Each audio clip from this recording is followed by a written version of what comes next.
سیدنا صدیق اکبر رضی اللہ تعالی عنہ وہ واحد ہستی ہیں، وہ واحد شخصیت ہیں جن کے بارے میں میرے پاک پیغمبر علیہ السلام نے فرمایا ہے کہ اے میرے صدیق اکبر، میں نے ہر ایک کے احسانات کا بدلہ ان کو دے دیا ہے، لیکن آپ کے احسانات کا بدلہ خود رب العالمین آپ کو عطا فرمائیں گے۔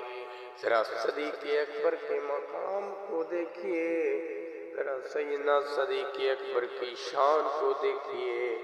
او میرے بھائی، سیدنا صدیق اکبر کی عظمت کو سمجھنے کے لیے آپ کو قرآن پڑھنا پڑے گا، آپ کو فرمان رسول پڑھنا پڑے گا۔